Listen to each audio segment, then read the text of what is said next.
সেগুলো আমরা আহ, তো এখন হচ্ছে আমরা ম্যাথমেটিক্যাল টার্মে চলে যাব।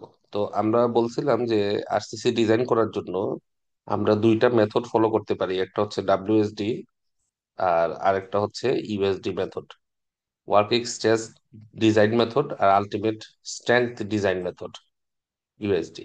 তো এখানে বেসিক পার্থক্য কি? বেসিক পার্থক্য আমরা যদি একটু রিকল রিকল করি, যে বেসিক পার্থক্যটা হচ্ছে ডাব্লিউএসডি মেথডে ম্যাটেরিয়াল প্রপার্টিটাকে চিন্তা করা হচ্ছে ইলাস্টিক লিমিটের ভিতরে, মানে ম্যাটেরিয়াল ইলাস্টিক লিমিটের মধ্যে লোড নিবে সেটা চিন্তা করা হয়। ঠিক আছে, এর চেয়ে বেশি লোড আসলে সে নিবে না। তো আহ, এই ম্যাটেরিয়ালকে যদি ইলাস্টিক লিমিটের ভিতরে চিন্তা করা হয়, তখন সেটাকে আমরা বলতেছি হচ্ছে ডাব্লিউএসডি মেথড। আর ইলাস্টিক লিমিটের বাইরেও কিন্তু একটা স্ট্রেস স্ট্রেন ডায়াগ্রাম যদি আমরা দেখি, প্লাস্টিক লিমিটে প্রবেশ করে ইয়েল্ড এর পরে, ইয়েল্ড এর পরে প্লাস্টিক লিমিটে প্রবেশ করে এবং মেটেরিয়াল তার রাপচারের আগ পর্যন্ত লোড নিতে পারে। তো সেটা হচ্ছে আলটিমেট লোড ক্যারিং ক্যাপাসিটি। সেটা হচ্ছে elastic beyond elastic limit actually. হ্যাঁ, ইউএসডি মেথডটা হচ্ছে বেয়ন্ড ইলাস্টিক লিমিট, মানে ইলাস্টিক লিমিটের বাইরে গিয়েও সে আসলে লোড নিবে। হুম, বেয়ন্ড ইলাস্টিক লিমিট। ওকে, এখন কথা হচ্ছে যে ডাব্লিউএসডি মেথড আমরা বুঝলাম ইলাস্টিক লিমিট পর্যন্ত লোড নিবে।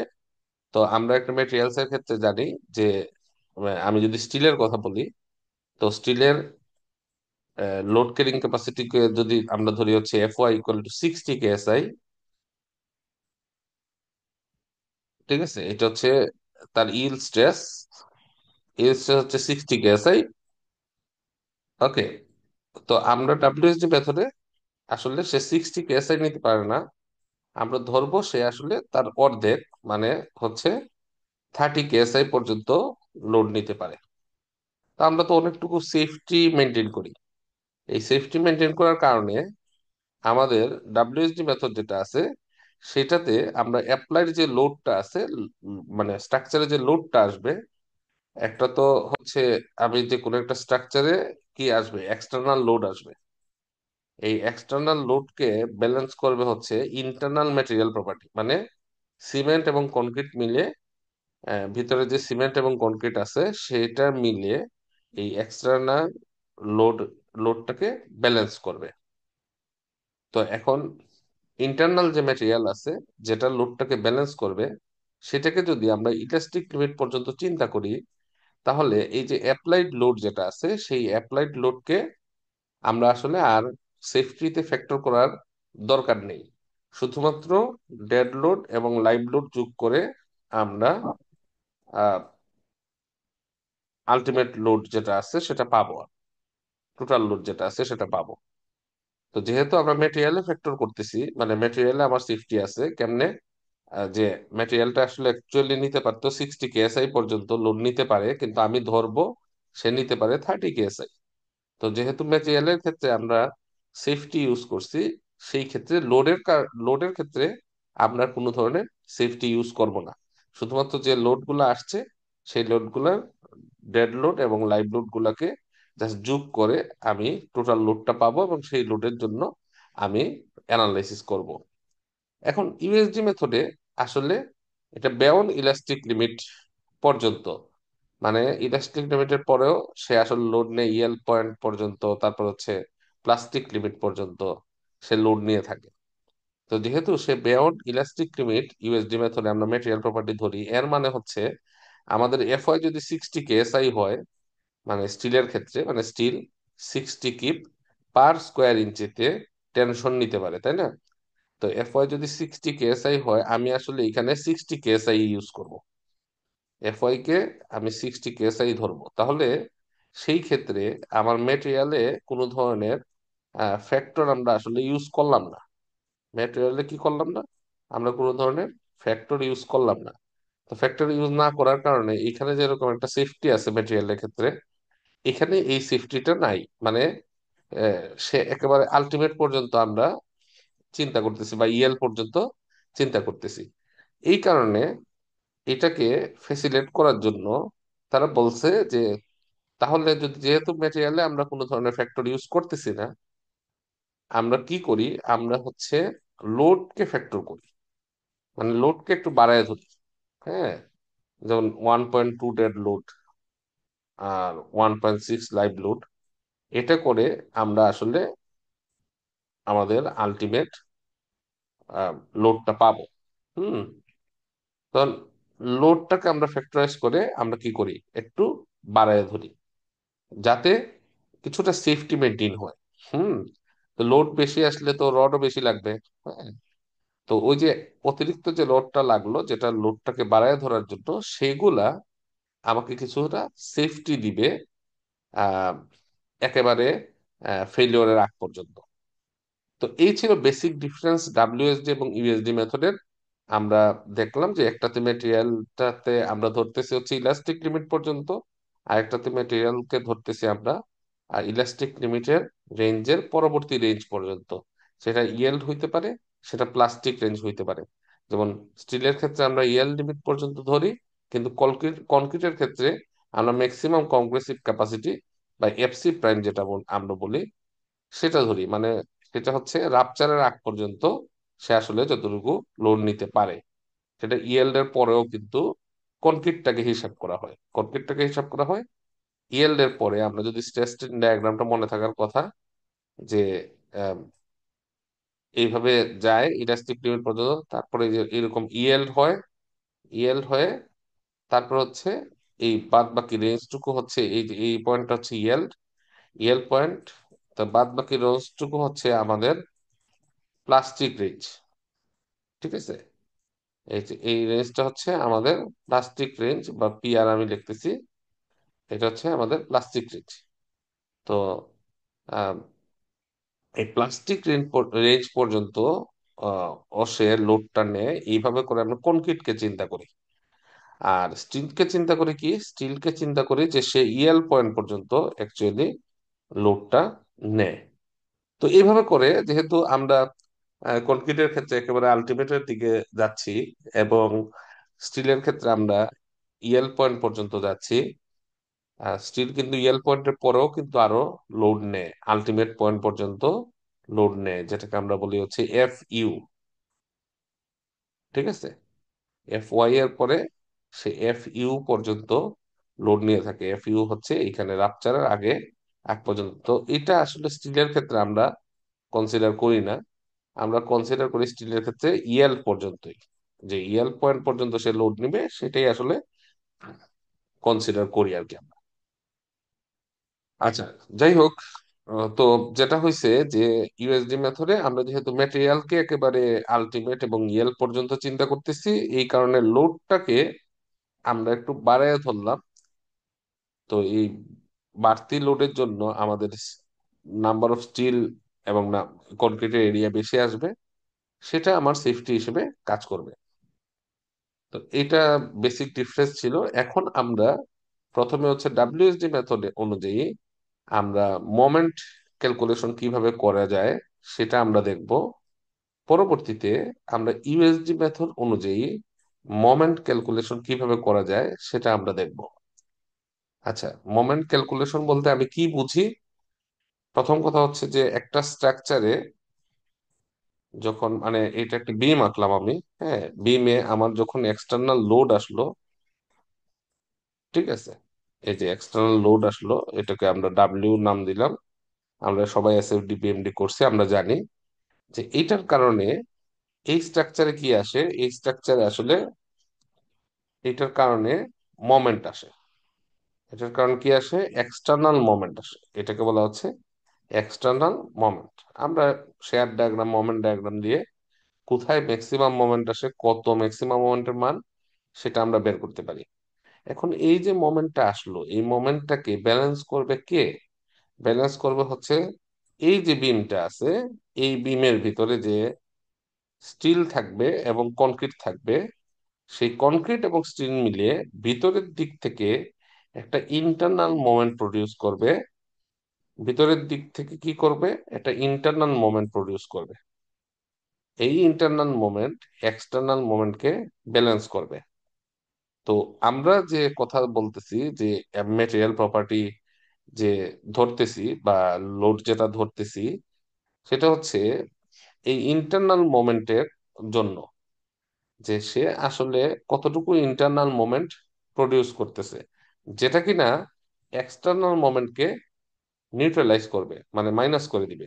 মাইনাস করে দিলে এই বিমটাতে আর কার্যত পক্ষে কোনো ধরনের লোড কাজ করবে না, এরকম আমরা ধরে নিব। এবং বিমটা সোজা থাকবে, বিমটা ভেঙে পড়বে না, বেঁকে যাবে না। আমি কি বুঝাইতে পারছি? তো এই যে আমার ভিতরের স্টিল এবং কনক্রিট মিলে যে ইন্টারনাল মোমেন্টটা প্রডিউস করলো, সেই মোমেন্ট ক্যালকুলেশনের জন্য যে ইকুয়েশন বা সূত্র, সেইগুলো আমরা একটু ডিরাইভ করব। আমরা ইউএসডি ডাব্লিউএসডি মেথডে ডিরাইভ করব, আর ইউএসডি মেথডে ডিরাইভ করব। তখন আমি যদি একটা বিমের ইন্টারনাল মোমেন্ট ক্যাপাসিটি বের করতে পারি, আর লোডের জন্য এসএফডি বিএমডি করে এক্সটার্নাল মোমেন্ট ক্যাপাসিটি বের করতে পারি, দুইটার কম্পেয়ার করে দেখতে পারবো যে এই বিমটা টিকবে কি টিকবে না। যদি আমার ইন্টারনাল মোমেন্ট ক্যাপাসিটি যেটা এটা, সেটা যদি আমার এক্সটার্নাল মোমেন্ট ক্যাপাসিটি এটার চেয়ে বেশি হয়, তাহলে বিমটা টিকবে, অথবা সমান হয় তাহলে বিমটা টিকবে। আর যদি আমার ইন্টারনাল মোমেন্ট ক্যাপাসিটি আমার এক্সটার্নাল মোমেন্ট ক্যাপাসিটির চেয়ে কম হয়, তাহলে বিমটা তো আর টিকবে না। তখন হয়তো বা বিমের সেকশন বাড়াইতে হবে, মানে বিমের ডেপথ বাড়াইতে হবে, সেকশন বলতে বিমের ডেপথ বাড়াইতে হবে।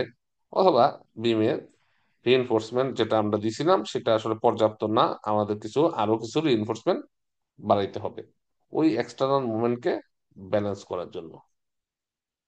This is the concept. তো আমরা আসলে কি বের করব বা কি প্রমাণ করব?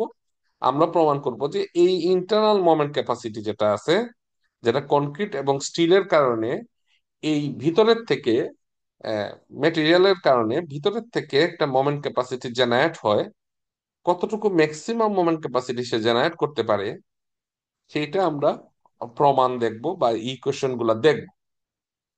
আর এক্সটার্নাল মোমেন্ট তো আমি ক্যালকুলেশন করতেই পারি। আপনারা তো জানেন যে আমি যদি লোড জানি, স্প্যান জানি, আমি সাপোর্ট কন্ডিশন জানি, তাহলে কিন্তু আমি ওইটা share force diagram, bending moment diagram, এগুলো আমরা ড্র করতে পারবো। তাহলে এক্সটার্নাল মোমেন্ট যেটা আছে সেটা কিন্তু খুব সহজেই এতদিন পর্যন্ত যা শিখছেন আপনারা, ওই যে সলিড মেকানিক্সে, অ্যানালিটিক মেকানিক্সে, অ্যানালিটিক্যাল মেকানিক্সে, ওইটার মাধ্যমে আমরা কিন্তু এইটা বের করতে পারবো। কিন্তু আমরা যেটা পারি না, যে এখন পর্যন্ত শিখি নাই, যে আসলে এটা তো এক্সটার্নাল লোডের জন্য আসলো বিমটার মধ্যে, কিন্তু বিমটা সেটাকে ব্যালেন্স করবে কিভাবে? তো তারও তো ভিতর থেকে একটা মোমেন্ট ক্যাপাসিটি তৈরি হবে, যেটা কিনা মেটেরিয়াল ইউজের মাধ্যমে, যেটা কনক্রিট এবং স্টিলের সমন্বয়, সেটা আমরা আসলে দেখবো আর কি, কিভাবে এই এই মোমেন্টের ক্যাপাসিটিটার ইকুয়েশন বের করা যায়। এই ইকুয়েশনটাই ভিন্ন। ডাব্লিউএসডি মেথডের জন্য একরকমের ইকুয়েশন, আর ইউএসডি মেথডের জন্য এই ইকুয়েশনটা আরেক রকমের বা ভিন্ন। আমি কি বুঝাইতে পারছি? জি স্যার। জি স্যার। আচ্ছা, আচ্ছা। এখন আমরা তাহলে প্রথমে ডাব্লিউএসডি মেথডের জন্য দেখি আর কি।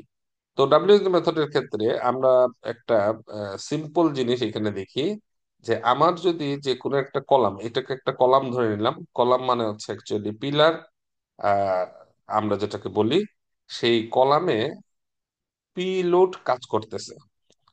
তো এই লোডটাকে ব্যালেন্স করবে কলাম কিভাবে? তার কিছু অংশ নিবে হচ্ছে কনক্রিট, কিছু লোড নিবে হচ্ছে কনক্রিট, আর কিছু লোড নিবে হচ্ছে স্টিল। এই দুইটার মাধ্যমে তার মধ্যে যে পি লোডটা আসতেছে সেটাকে সে ব্যালেন্স করবে। এখন আমরা জানি যে কনক্রিট কতটুকু তাহলে লোড নিবে। প্রশ্ন আসবে যে আপনি তো বললেন যে কনক্রিট কিছু লোড নিবে, স্টিল কিছু লোড নিবে, তো কনক্রিট কতটুকু লোড নিবে এটা কিভাবে বের করব? তো সেটা বের করার জন্য সূত্রটা হচ্ছে এই যে, আমরা জানি স্ট্রেস বা sigma equal to force by area. এটা আমরা ইন জেনারেল একটা সূত্র, স্ট্রেস বের করা, stress equal to force by area. তাহলে এইখান থেকে আমরা কি পাবো? আমরা পাবো force equal to stress into area. Force equal to stress into area, এটা করে আমরা এখান থেকে পাবো। তাহলে কনক্রিট যতটুকু লোড নিবে বা ফোর্স নিবে, এটা তো একটা ফোর্স। তো কনক্রিট যতটুকু লোড নিবে সেটা কিভাবে বের করব? কনক্রিটের স্ট্রেস নেওয়ার ক্যাপাবিলিটি, যেটাকে আমরা বলতেছি হচ্ছে এফসি, ডাব্লিউএসডি মেথডে, তাই না? আর কনক্রিটের এরিয়া, যেটা হচ্ছে এসি। একইভাবে স্টিলের ক্ষেত্রে আমরা দেখব যে সেম সূত্রটা যদি অ্যাপ্লাই করি, তাহলে স্টিল কতটুকু লোড নিবে সেটা হচ্ছে স্টিলের স্ট্রেস নেওয়ার ক্যাপাবিলিটি, যেটাকে আমরা ডাব্লিউএসডি মেথডে বলি হচ্ছে এফ এস। আর স্টিলের এরিয়া এটা হচ্ছে এ এস। তো আলটিমেটলি এই পি যে লোডটা আছে, এই পি লোডটা ব্যালেন্স হবে এই ইকুয়েশনের মাধ্যমে, F C A C plus F S S. এখন এই ইকুয়েশনকে ইউজ করে আপনাকে কেউ যদি বলে, আচ্ছা তোমাকে একটা কনক্রিটের এরিয়া দিয়ে দিলাম, মনে করলাম যে এটা একটা 12 বাই 12 কলাম, ঠিক আছে? তাহলে কনক্রিটের সাইজ আমি দিয়ে দিছি, এবং এর ভিতরে কতটুকু রড আছে সেটাও সে বলে দিছে, যে যে রিইনফোর্সমেন্ট আছে সেটার এরিয়া হচ্ছে আহ আমি বলে দিলাম যে এটার এরিয়া হচ্ছে 4 ইঞ্চি স্কোয়ার, মানে এসও আমি বলে দিছি। এখন আমি বলতেছি যে এই, আর লোড বলে দিলাম যে এই লোড আসতেছে কলামটাতে 50 কেজি। এখন আমি এইটা জানি, এইটা জানি, এটা জানি, ঠিক আছে? এখন বলছে যে এই লোডের জন্য এই এর ভিতরে স্ট্রেস ডেভেলপ করবে। তো কনক্রিটে কতটুকু স্ট্রেস ডেভেলপ করতেছে এবং স্টিলে কতটুকু স্ট্রেস ডেভেলপ করতেছে সেটা বের করো। এখন এই ইকুয়েশন দিয়ে কি বের করা যাবে কিনা? যাবে না। কারণ হচ্ছে যে আমরা জানি এখানে আননোন হচ্ছে দুইটা, একটা হচ্ছে এফসি আর এফএস। আর আমাদের ইকুয়েশন দেওয়া আছে একটা। তো একটা ইকুয়েশনকে ইউজ করে আমরা দুইটা আননোন বের করতে পারি না। যেমন কিন্তু একটা ইকুয়েশনকে দিয়ে ইউজ করে আমরা একটা আননোন বের করতে পারি, আমরা যদি ম্যাথমেটিক্যাল টার্মে যাই। যেমন তোমাকে যদি আমি দেই যে 2x = 50, সেইখান থেকে এক্স এর মান বের করো, খুব সহজেই তোমরা বলে ফেলতে পারবে, আরে 2x = 50, এক্স এর মান হচ্ছে 25, ঠিক আছে? কিন্তু তাহলে এখানে আননোন কয়টা? আননোন হচ্ছে একটা। তোমাকে ইকুয়েশন কয়টা দিছি? ইকুয়েশনও দিছি এক। ওকে, তাহলে একটা আননোন একটা ইকুয়েশন দিয়ে বের করা যায়। কিন্তু আমি যদি তোমাকে দিই 2x + 3y = 10, এটাকে সলভ করো। তুমি বলবো স্যার এটাকে কিভাবে সলভ করব? কারণ হচ্ছে এখানে আমার ইকুয়েশন কয়টা? ইকুয়েশন হচ্ছে একটা, কিন্তু তোমার আননোন কয়টা? আননোন হচ্ছে দুইটা, এক্স এবং ওয়াই এর মান বের করতে হবে। তাহলে একটা ইকুয়েশন ইউজ করে দুইটা আননোন বের করা যায় না ম্যাথমেটিক্যাল টার্মে।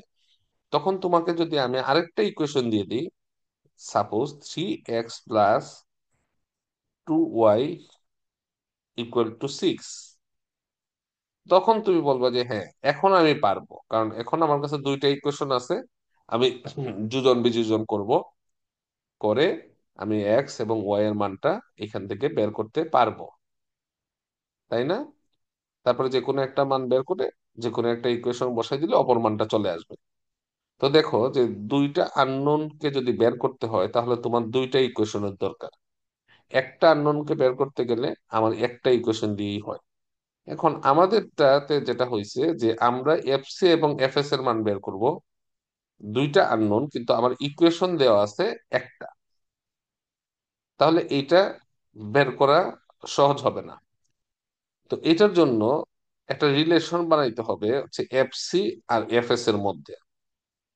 এফসি এবং এফএস এর মধ্যে কি বানাইতে হবে? একটা রিলেশন বানাইতে হবে, যেটাকে কাজে লাগিয়ে আমি একটা ইকুয়েশন দিয়ে আমি এটাকে সলভ করতে পারবো, যদি আমি এফসি এবং এফএস এর মধ্যে একটা রিলেশন বানাইতে পারি। দেখা যাক কিভাবে বানাইতে পারি আমরা। এই যে কলামে লোড অ্যাপ্লাই হইলো, লোড অ্যাপ্লাই হওয়ার পরে এখানে কলামে একটা সেকশন দিয়ে দেওয়া আছে, তো তার স্ট্রেইন ডায়াগ্রাম ড্র করছে। তো স্ট্রেইন ডায়াগ্রাম কিরকম, ইলাস্টিক লিমিটের মধ্যে, যেহেতু আমি আগেই বলছি এটা হচ্ছে ডাব্লিউএসডি মেথড, ইলাস্টিক লিমিটের মধ্যে তার স্ট্রেইন ডায়াগ্রামটা কিরকম হবে, টপে স্ট্রেইন বেশি হবে, এই সেকশনের টপে স্ট্রেইন বেশি হবে, তারপরে যত নিউট্রাল অ্যাক্সিসের দিকে যাইতে থাকবে লিনিয়ারলি এটা জিরো হবে। একইভাবে বটমে স্ট্রেইন বেশি হবে এবং নিউট্রাল অ্যাক্সিসের দিকে গেলে লিনিয়ারলি কম হবে। তো উপরে যে স্ট্রেনটা আসবে সেটা হচ্ছে কনক্রিটের মধ্যে স্ট্রেন আসবে, আর নিচে যে স্ট্রেনটা বা বিকৃতিটা আসবে এটা কার মধ্যে আসবে, স্টিলের মধ্যে, এস এটার মধ্যে। তাহলে স্ট্রেন ইন কনক্রিট আর স্ট্রেন ইন স্টিল, তো এইটা আমাদের শর্ত অনুযায়ী কি বলে, যে আমরা যদি ওয়ার্কিং স্ট্রেসের মধ্যে থাকে, মানে ইলাস্টিক লিমিটের মধ্যে থাকে, তাহলে স্ট্রেন ইন কনক্রিট আর স্ট্রেন ইন স্টিল ইকুয়াল হবে, মানে দুইটার বিকৃতি সমান হবে যদি ইলাস্টিক লিমিটের মধ্যে থাকে। এর পরবর্তীতে বিকৃতি ভেরি করতে পারে, কিন্তু আলটিমেট বিকৃতিটা গিয়ে আবার সিমিলার হবে। তো যেহেতু সেটা ইলাস্টিক লিমিটের মধ্যে আছে, তাহলে এপসাইলন সি মানে strain in steel equal to strain in concrete, এটা হবে। তো এখন আমরা জানি যে স্ট্রেস স্ট্রেন আবার প্রপোর্শনাল, তাই না? আমরা জানি, এখানে আমরা দেখি স্ট্রেস স্ট্রেন আমরা জানি হচ্ছে প্রপোর্শনাল। এই প্রপোর্শনালিটিটা কে তোলার জন্য আমি যদি সমান চিহ্ন দিয়ে তুলতে চাই, তাহলে একটা কনস্ট্যান্ট এখানে অ্যাড করতে হয়। এটা আমরা মোটামুটি সবাই জানি, যে দুইটা যদি প্রপোর্শনাল থাকে, আহ, সেটাকে যদি আমি সমান চিহ্ন দিয়ে বা ইকুয়াল চিহ্ন দিয়ে রিপ্লেস করতে চাই, তাহলে একটা প্রপোর্শনালিটি কনস্ট্যান্ট নিয়ে আসতে হয়। সেই কনস্ট্যান্টটাকে তারা বলতেছে হচ্ছে ই। ই মানে হচ্ছে মডুলাস অফ ইলাস্টিসিটি। তাহলে এখন আমি স্ট্রেন লিখতে পারি, strain equal to stress divided by modulus of elasticity E. তো এখানে আমরা কনক্রিটের স্ট্রেন, কনক্রিটের stress divided by modulus of elasticity of concrete. স্টিলের স্ট্রেন বদলে লিখতে পারি স্টিলের স্ট্রেস নেওয়ার capability divided by modulus of elasticity of steel. এখন এটাকে জাস্ট একটা রেশিওর মধ্যে নিয়ে আসলাম। তো এইখানে modulus of elasticity of steel আর মডুলাস অফ ইলাস্টিসিটি অফ কনক্রিটের একটা রেশিও আছে। সেই রেশিওটাকে আমরা প্রকাশ করলাম এন দ্বারা। এটাকে বলা হচ্ছে মডুলার রেশিও। এই এনটা হচ্ছে মডুলার রেশিও। তো এটার মান সাধারণত কনস্ট্যান্ট হয়ে থাকে, প্রায় কনস্ট্যান্ট, একেবারে কনস্ট্যান্ট বলা যায় না, সবসময় একই রকম থাকবে এরকম না, প্রায় কনস্ট্যান্ট। এবং এই এন এর মানটা বিজ্ঞ গবেষকরা গবেষণা করে দেখছে যেটা 8 থেকে 10-এর মধ্যে হয়। এখন আমি যাই চেঞ্জ করি না কেন কনক্রিট এবং স্টিলের, স্টে এই এর modulus of elasticity of steel আর modulus of elasticity of concrete, এই দুইটা রেশিও কনস্ট্যান্ট, প্রায় কনস্ট্যান্ট হয়, সেটা 8 থেকে 10-এর মধ্যে হয়, যেটাকে আমরা মডুলার রেশিও এন বলতে পারি। তো এইটার কারণে কি হয়েছে, এই যে এফএস এবং এফসির মধ্যে একটা রিলেশন চলে আসছে, FS equal to N FC, এই রিলেশনটা চলে আসছে, এটা এস্টাবলিশ হয়ে গেছে। ঠিক আছে? তো এটাকে কাজে লাগিয়ে আমরা ওই যে এখন এই সূত্রটাতে ইউজ করি। আমরা জানি যে টোটাল লোড নেওয়ার, কিছু লোড নিবে কনক্রিট, কিছু লোড নিবে স্টিল। তাহলে কনক্রিট যে লোডটা নিবে সেটা হচ্ছে এফসিএসসি, স্টিল যে লোডটা নিবে সেটা হচ্ছে এফএসএস। এখন এফসিএসসি প্লাস এফএস এর জায়গায় আমরা লিখি এনএফসি, ওই যে যেটা প্রমাণ করছিলাম, এফএস ইকুয়াল টু এনএফসি।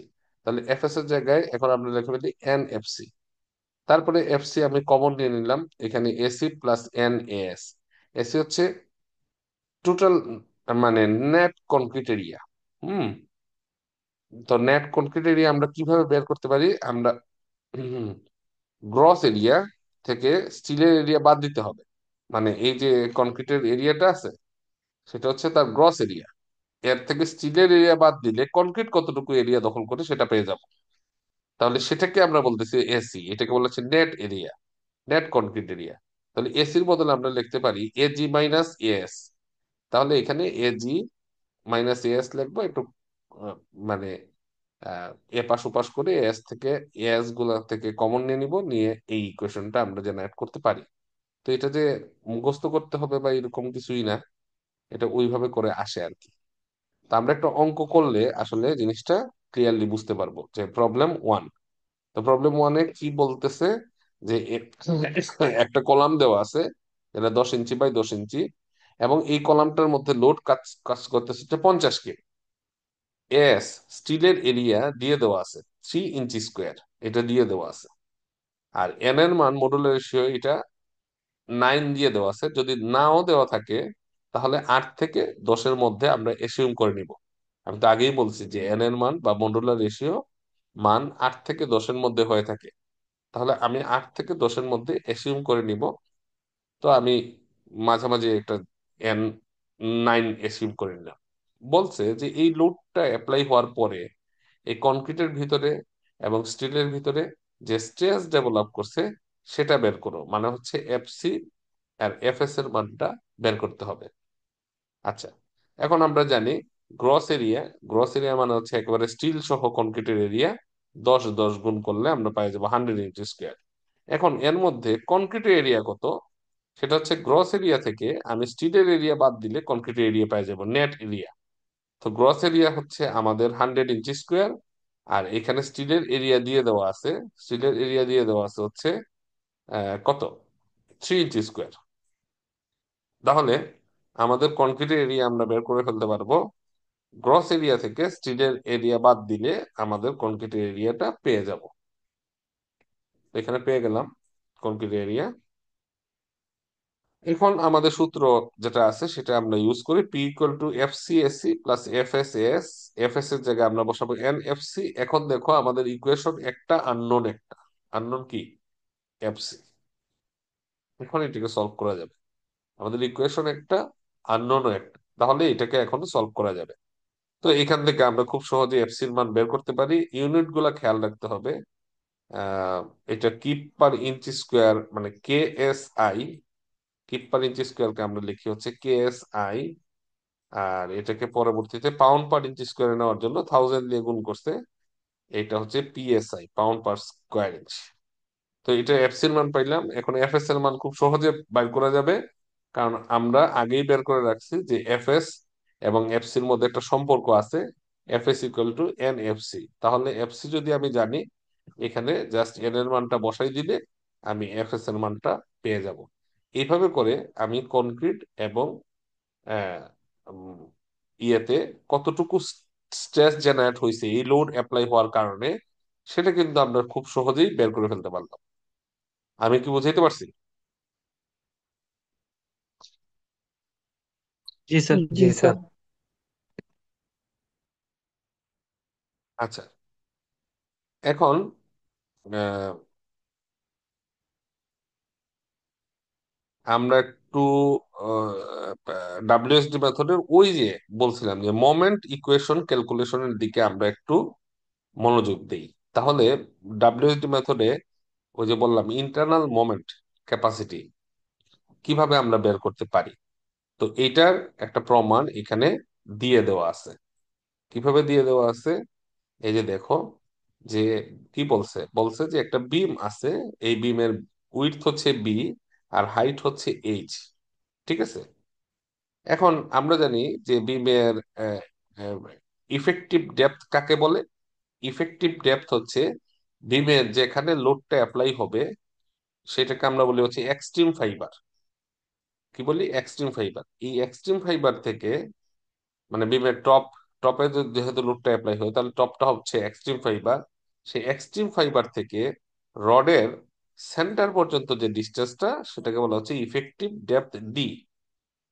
কারণ সেটাই আসলে আমাদের মোমেন্ট ক্যালকুলেশনের জন্য কাজে লাগে। আর এর নিচে যে ডেপথ আছে বা কনক্রিট আছে, এটা আসলে কাভারিং এর কাজে লাগে। কাভারিং মানে রডটাকে প্রোটেকশন দেয় করোশন, ফায়ার এগুলোর হাত থেকে রক্ষা হওয়ার জন্য। তো এই কনক্রিটটুকু আসলে আমাদের মেইনলি কাজে লাগে না। তাহলে একটা বিমের যদি সাইজ হয় বিএইচ, আসলে তার বিএইচ পরিমাণ কাজে লাগে না, আমাদের কাজে লাগে হচ্ছে বিডি পরিমাণ। বিডি, ডিটা হচ্ছে ইফেক্টিভ ডেপথ। তাহলে এই হাইট থেকে আমরা কাভারিং বাদ দিলে আমরা আসলে ইফেক্টিভ ডেপথ পাই। তো কাভারিং যেটা আছে সেটার মান মিনিমাম 2.5 ইঞ্চি। তাহলে একটা বিমের ডেপথ যদি তুমি জানো, সেখান থেকে, মানে ডেপথ বলতে হাইট আর ডেপথ যেটাই বলো না কেন, সেটা যদি জানো, সেটা থেকে ইফেক্টিভ ডেপথটা খুব সহজেই বের করা যায়। ইফেক্টিভ ডেপথটা হচ্ছে 2.5 ইঞ্চি বাদ দিলে টোটাল ডেপথ থেকে আমি ইফেক্টিভ ডেপথটা পেয়ে যাব।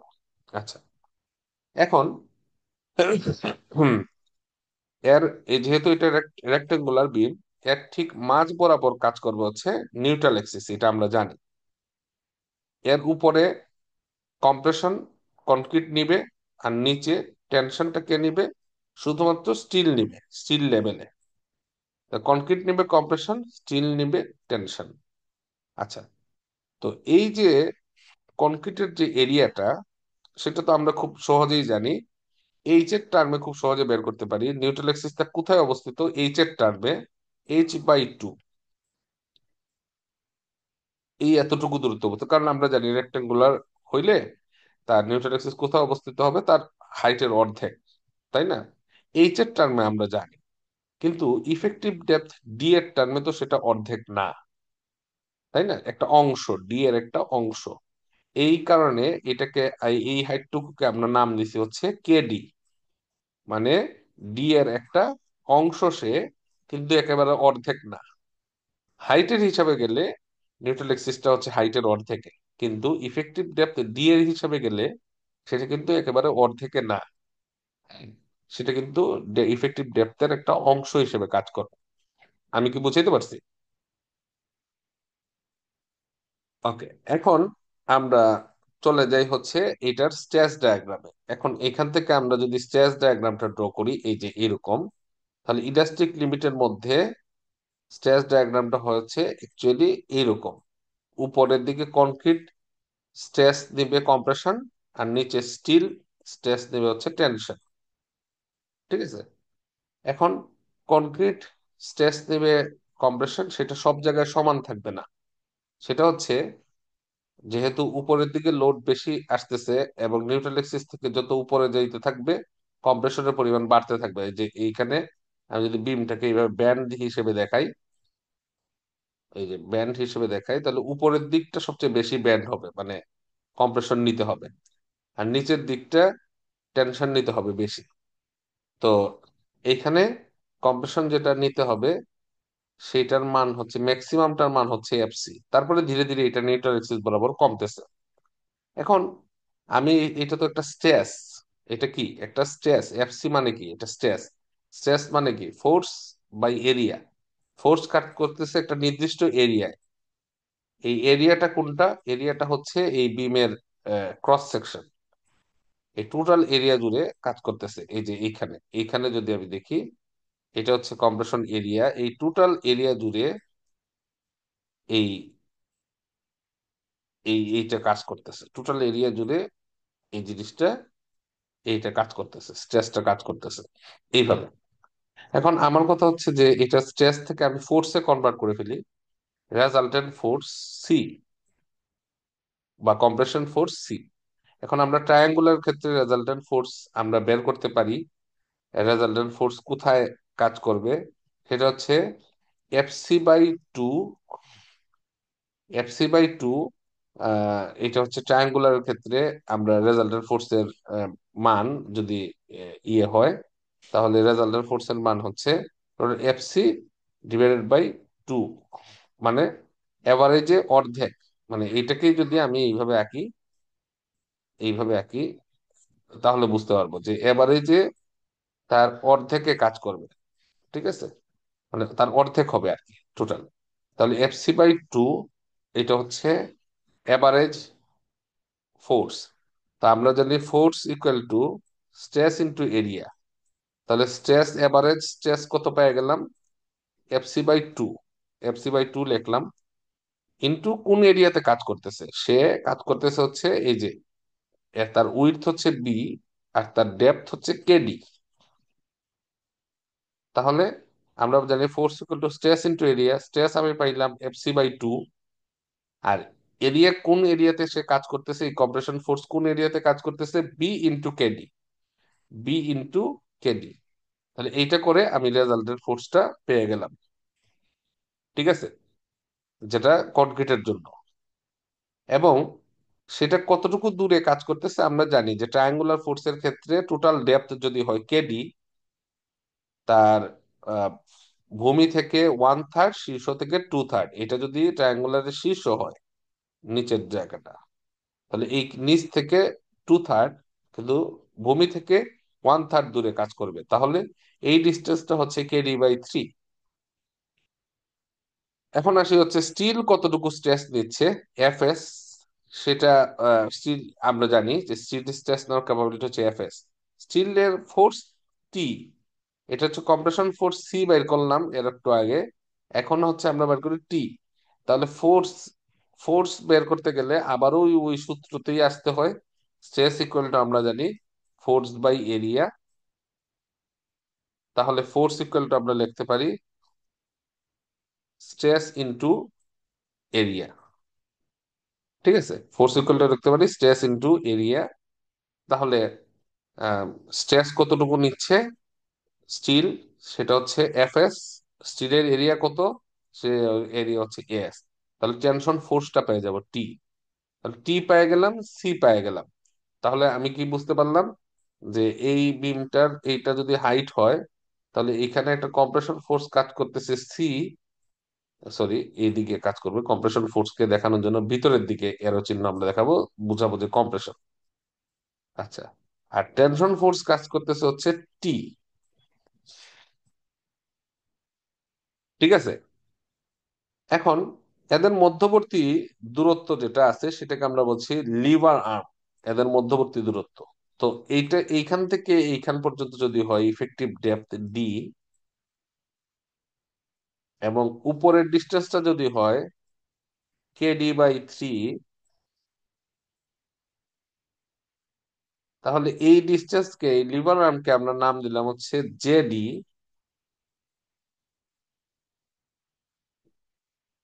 এটার নাম দিলাম জেডি।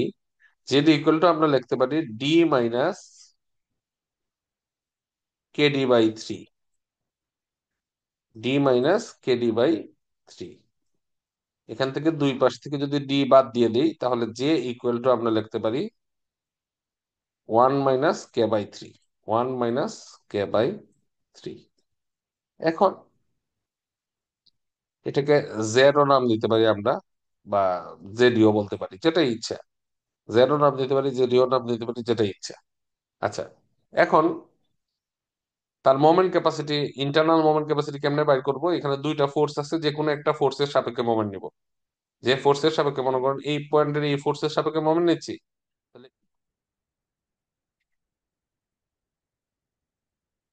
আচ্ছা দেখা যাচ্ছে। হ্যালো। জি স্যার। আচ্ছা, তাহলে আমরা যেখানে ছিলাম, এখন এটার মোমেন্ট ক্যাপাসিটি যদি বের করতে চাই,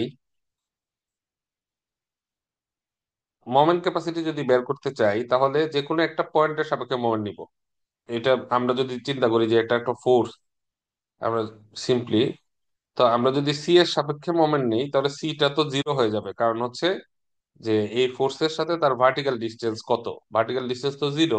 তাহলে আমরা জানি মোমেন্ট কেমনে বাইর করে, ফোর্স ইন্টু ডিস্টেন্স করে, তো এটা জিরো হয়ে যাবে।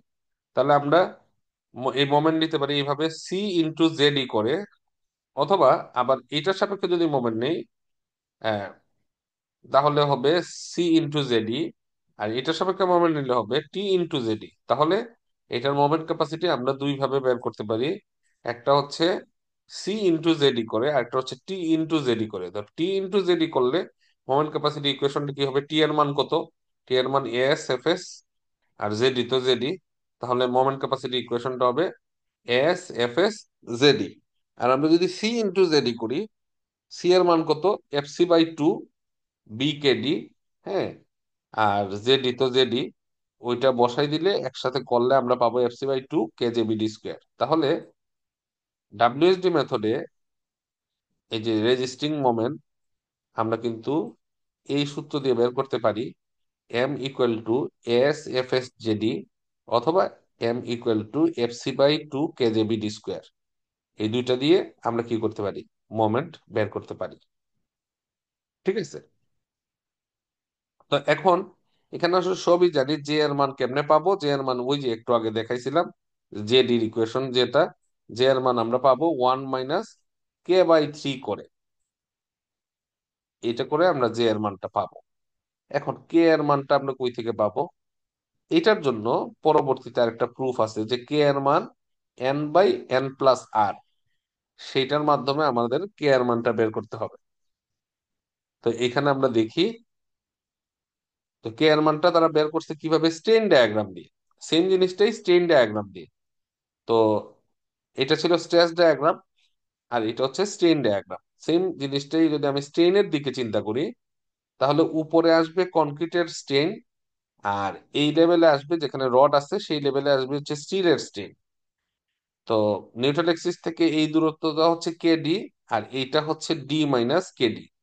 এখন আমরা যদি এটার সিমিলার ট্রায়াঙ্গেল ইউজ করে বাই করি, যে এপসিলন সি এর জন্য ডিস্টেন্স কত, K D, epsilon C by KD.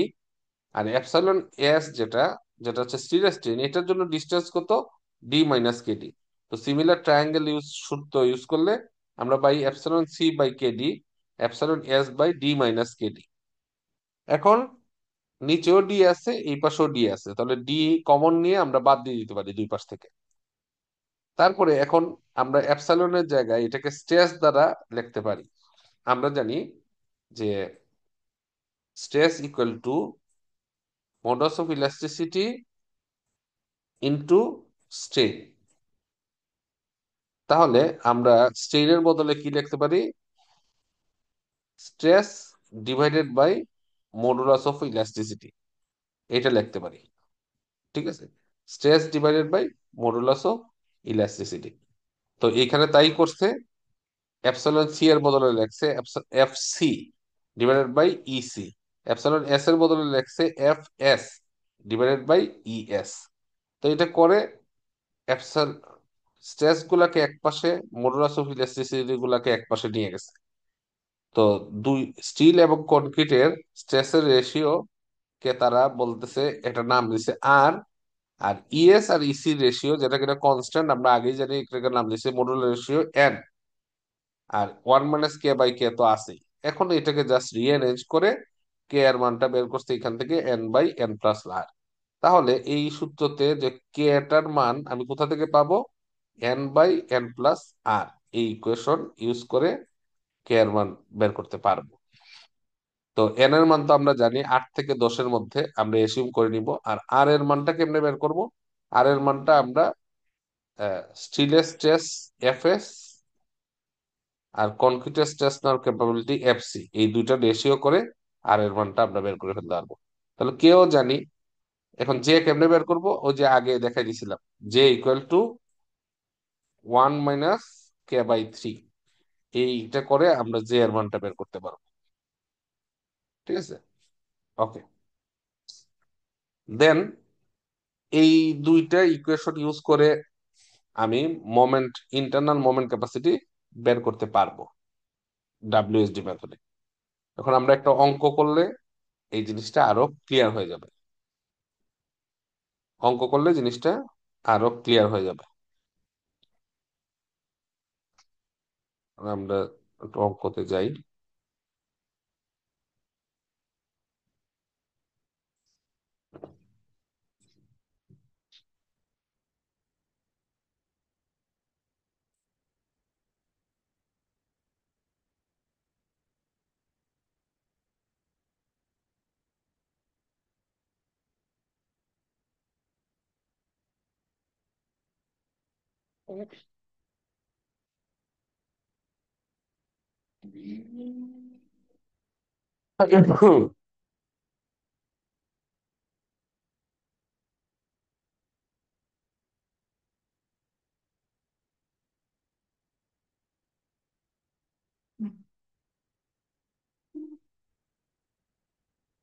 দেখা যাচ্ছে?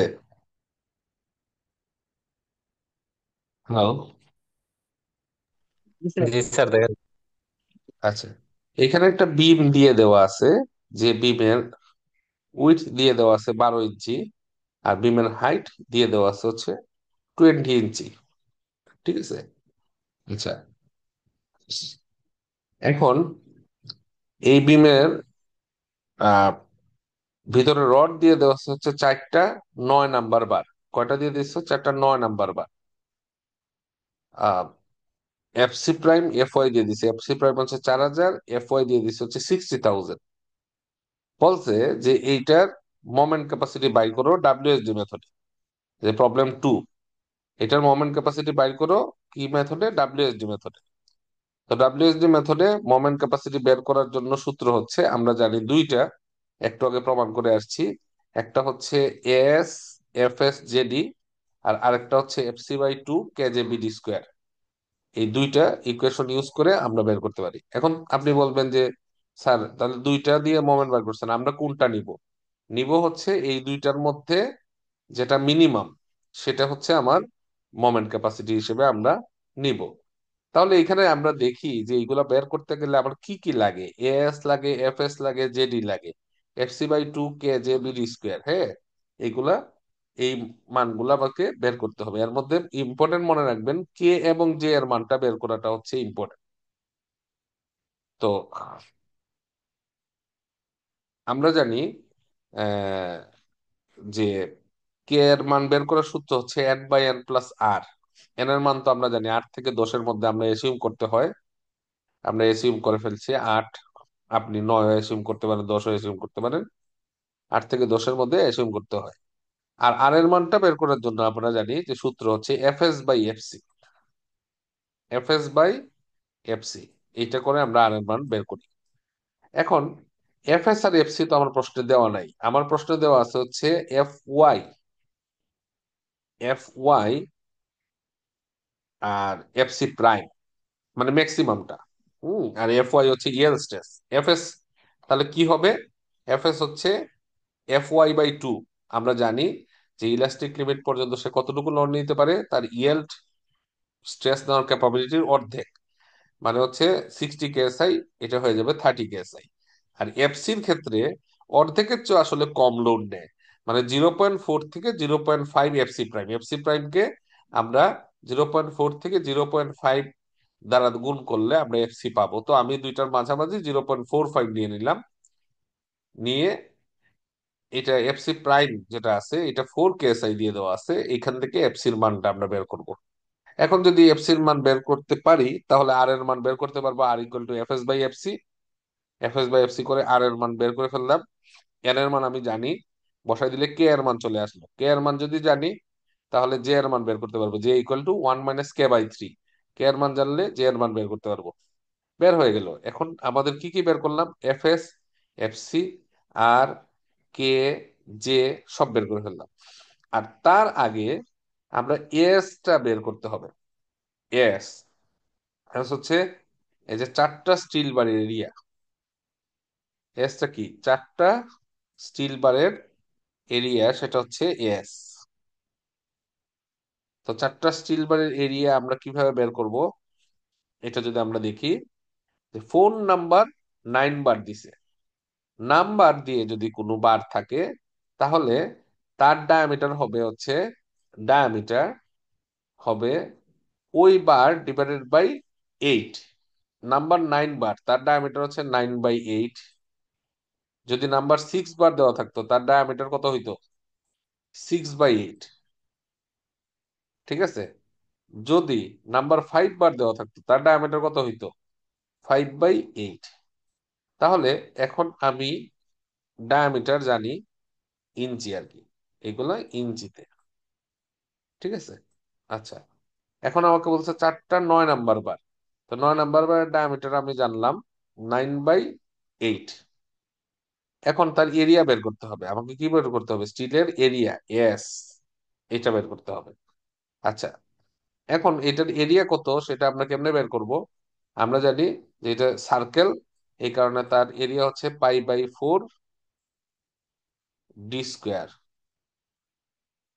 তাই না? সার্কেলের এরিয়া π/4 D²। ডি কত? ডায়ামিটার। ডায়ামিটার কত? 9/8। এখানে বসাই দেন। ক্যালকুলেশন করেন π/4 ডি স্কোয়ার করে, তাহলে যে কোনো একটা বাড়ির এরিয়া পেয়ে যাবেন। যেমন নাম্বার 9 বাড়ির এরিয়া আমরা পাইছি হচ্ছে 1 ইঞ্চি স্কোয়ার। তো এটা হচ্ছে একটা বারের এরিয়া। এখানে প্রশ্নে বলে দিছে কয়টা বার লাগবে, 4টা 9 নাম্বার বার। তাহলে 4টা 9 নাম্বার বার এরিয়া হচ্ছে 4 × 1 ইঞ্চি স্কোয়ার, 4 ইঞ্চি স্কোয়ার। আমি কি বুঝাইতে পারছি? ক্লিয়ার? জি স্যার। আচ্ছা, নাম্বার না দিয়ে এটা মিলিমিটারে দিতে পারে। যেমন এমকেস ইউনিটে হচ্ছে 16 মিলিমিটার বার আছে, 20 মিলিমিটার বার আছে। হ্যাঁ, কোনো সময় নাম্বার না দিয়ে বারেও দিতে পারে, 25 মিলিমিটার বার আছে। ঠিক আছে? তো যত মিলিমিটার বার থাকবে তার ডায়ামিটার হবে তত/25 মিলিমিটারে যদি দেওয়া থাকে। যেমন 16 মিলিমিটার, তার ডায়ামিটার ইঞ্চিতে কত, 16/25 ইঞ্চি। ক্লিয়ার? যেমন 25 mm, তার ডায়ামিটার অ্যাকচুয়ালি কত, 25/25 মানে 1 ইঞ্চি। 25/25 1 ইঞ্চি। তাহলে নাম্বার দিলে নাম্বারকে 8 দিয়ে ভাগ করব, মিলিমিটারে দিলে মিলিমিটারকে 25 দিয়ে ভাগ করব, করলে আমি ডায়ামিটার পেয়ে যাবো। ডায়ামিটার যদি পেয়ে যাই তাহলে ওই সিমিলার, π/4 ডি স্কোয়ার, এই সূত্র অনুযায়ী করলে আমরা তার একটা বারের এরিয়া পেয়ে যাবো। যেমন একটা বারের এরিয়া আমরা পাইছি 1 ইঞ্চি স্কোয়ার, তাহলে 4টা 9 নাম্বার বারের এরিয়া কত, 4 × 9, নাম্বার 9 বার মানে 4, 4টা 9 নাম্বার এরিয়া হচ্ছে 4 × 1 ইঞ্চি স্কোয়ার, মানে 4 ইঞ্চি স্কোয়ার। তাহলে এখানে এস হচ্ছে 4 ইঞ্চি স্কোয়ার।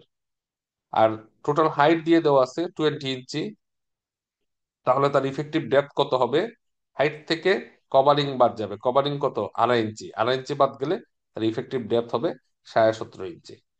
তো এইগুলো বেসিক টার্ম, এগুলো আমরা জানলাম। আমরা কি বের করলাম ডাব্লিউএসডি মেথডে, কে এর মান এবং জে এর মান টার্গেট করবেন, কে এবং জে কে। কে এর মান বের করার জন্য n/n+r, এন তো জানেন, আর এখন আর বের করতে কি লাগে, আর লাগে বের করতে লাগে FS/FC। তাহলে এফএস এবং এফসি আপনাকে বের করতে হবে। ঠিক আছে? এফএস কেমনে বের করে, FY যেটা দেওয়া আছে তার অর্ধেক। এফসি কেমনে বের করে, এফসি প্রাইম যেটা দেওয়া আছে তার অর্ধেক হওয়ার কথা, কিন্তু এটা অর্ধেকের চেয়ে কম হয়, কনক্রিটের কোয়ালিটি মেনটেন করা পসিবল হয় না, যার কারণে এটা অর্ধেকের চেয়ে কম হয়, 0.4 থেকে 0.5। তো আমরা মাঝামাঝি ধরে নিলাম 0.45। তো এটা করে আমরা বের করলাম, করে এই এই জিনিসগুলো বের করে ফেললাম।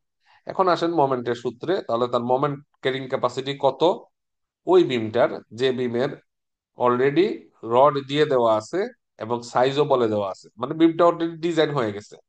কেউ এসে বললো যে এই বিমটা কতটুকু মোমেন্ট নিতে পারে, বাইর করো। ওই মোমেন্ট নেওয়ার জন্য ASFSJD, FC/2 kgb/d², এখানে সব জানেন, এগুলো সব বের করে রেখে দিছি আমরা। তো এই দুইটা দিয়ে এই অনুযায়ী মোমেন্ট পাইলাম 1873.2 কিপিঞ্চ মোমেন্ট নিতে পারে। এই সূত্র দিয়ে মোমেন্ট পাইলাম 955.893 কিপিঞ্চ মোমেন্ট নিতে পারে। তো আমি আগেই বলছি, তাহলে এখন দুইটা সূত্র দিয়ে তো মোমেন্ট ক্যাপাসিটি বাইর করছেন, তাহলে বিমটা অরিজিনালি আসলে কতটুকু মোমেন্ট নেয়। মোমেন্ট নেওয়া হচ্ছে এই দুইটার মধ্যে যেটা মিনিমাম, সেটাকে আপনারা ডিজাইন মোমেন্ট ক্যাপাসিটি হিসেবে ধরবেন। তো দেখেন, আমরা সূত্র পড়লাম ডাব্লিউএসডি মেথডে, মোমেন্ট গুলা কই থেকে আসছে, হ্যাঁ কেমনে আসছে এটা পড়লাম, এবং একটা অঙ্ক করলাম যেটা মাধ্যমে আমরা ইমপ্লিমেন্টেশন দেখলাম। আমি কি বুঝাইতে পারছি? জি স্যার। জি আচ্ছা, স্যার। এখন আমরা ওই যে কাভারিং সম্বন্ধে একটু দেখছিলাম, তাই না? তো কনক্রিটের আসলে কাভারিংটা কেন ইউজ করা হয়, কাভারিংটা ইউজ করা হয় কনক্রিটের ভিতরে যে রডটা আছে সেটাকে করোশন থেকে রক্ষা করার জন্য। হ্যাঁ, তাছাড়াও আহ, এইটা হচ্ছে ফায়ার ফাইটিং এর কাজেও লাগে। যে আগুন যখন লাগলো তখন আগুন যাতে ডিরেক্টলি স্টিলের ভিতরে চলে না যায়, তার আগে কিছুটা প্রোটেকশন আপনাকে দিবে। কারণ স্টিলে চলে গেলে স্টিল তো এলongated হওয়া শুরু করবে। কারণ আমরা জানি হিট পাইলে স্টিল লম্বা হয়, স্টিল এলongated হওয়া শুরু করবে, তার ক্যাপাসিটি কমতে থাকবে। ক্যাপাসিটি কমতে থাকলে বিল্ডিং কলাপস করবে। ঠিক আছে? তো সেই ক্ষেত্রে আগুন যখন দেওয়া হয়, এই আগুনটা ওই জায়গা পর্যন্ত যাতে না পৌঁছাইতে পারে, সেটার জন্য কাভারিং ইউজ করা হয়। আমি কি বুঝাইতে পারছি? কাভারিং দুইটা কারণে ইউজ করা হয়। একটা হচ্ছে করোশন রোধ করার জন্য, এর ভিতরে মরিচা রড যদি বাইরে এক্সপোজ থাকে তাহলে তাতে মরিচা পড়তে পারে, সেটাকে রোধ করার জন্য, প্লাস ওই আহ, মানে ফায়ারের ফায়ার প্রোটেকশনের জন্য।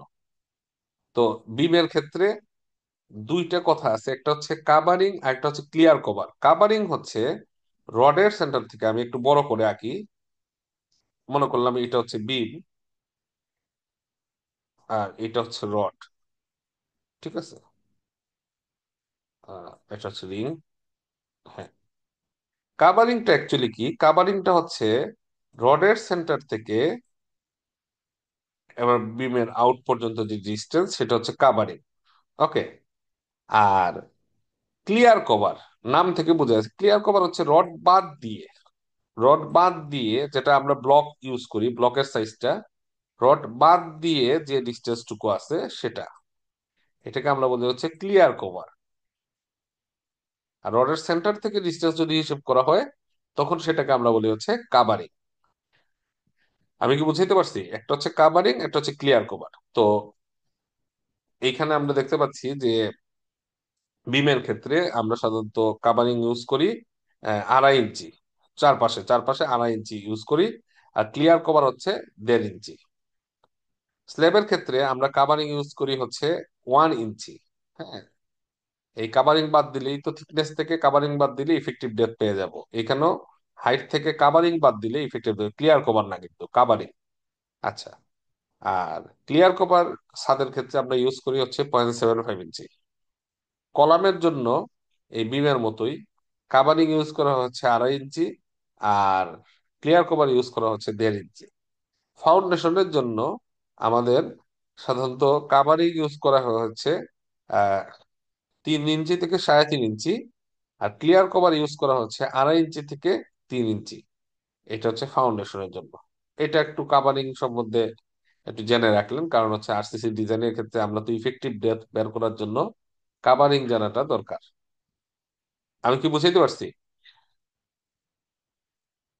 जी सर। আচ্ছা, এখন আহ, আমাদের একটা টপিকস বাকি আছে, সেটা হচ্ছে behaviour of RCC beam under increasing load. Behaviour of RCC beam under increasing load, মানে একটা বিম আছে, একটা বিম বানাইলাম, বানায় সেইটাতে আমরা হচ্ছে দুইটা লোড অ্যাপ্লাই করলাম, পয়েন্ট লোড। কোথায় অ্যাপ্লাই করলাম? এটা হচ্ছে বিমটার লেংথটাকে সমান 3 ভাগে ভাগ করে নিলাম, বা স্প্যানটাকে। ওই যে সমান 3 ভাগে ভাগ করে নিলাম, যে পয়েন্ট গুলা পাইলাম, সেই পয়েন্ট গুলাতে দুইটা পয়েন্ট লোড অ্যাপ্লাই করলাম। এটাকে বলা হচ্ছে 2 পয়েন্ট বেন্ডিং। এই পয়েন্ট লোড দুইটা ধীরে ধীরে আমরা বাড়াবো এবং বিমের ভিতরের স্ট্রেসের এবং স্ট্রেইনের চেঞ্জটা দেখব।